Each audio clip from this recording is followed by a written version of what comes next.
ألم تر إلى الذين يزعمون أنهم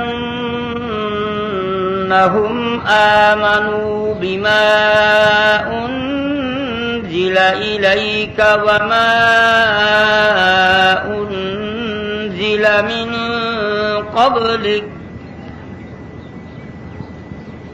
يريدون أن يتحاكموا إلى الطاغوت وقد أمروا أن يكفروا به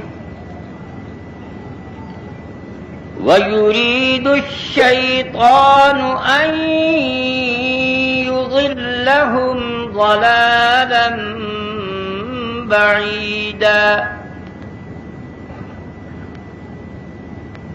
وقال تعالى: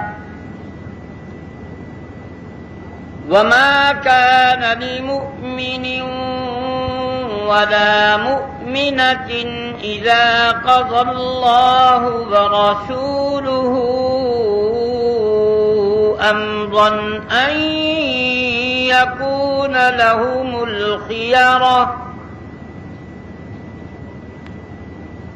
وما كان لمؤمن ولا مؤمنة إذا قضى الله ورسوله أمرا أن يكون لهم الخيرة من أمرهم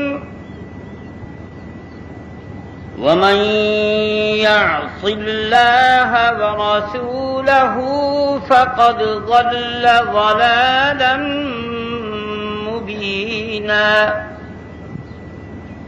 صدق الله مولانا العظيم.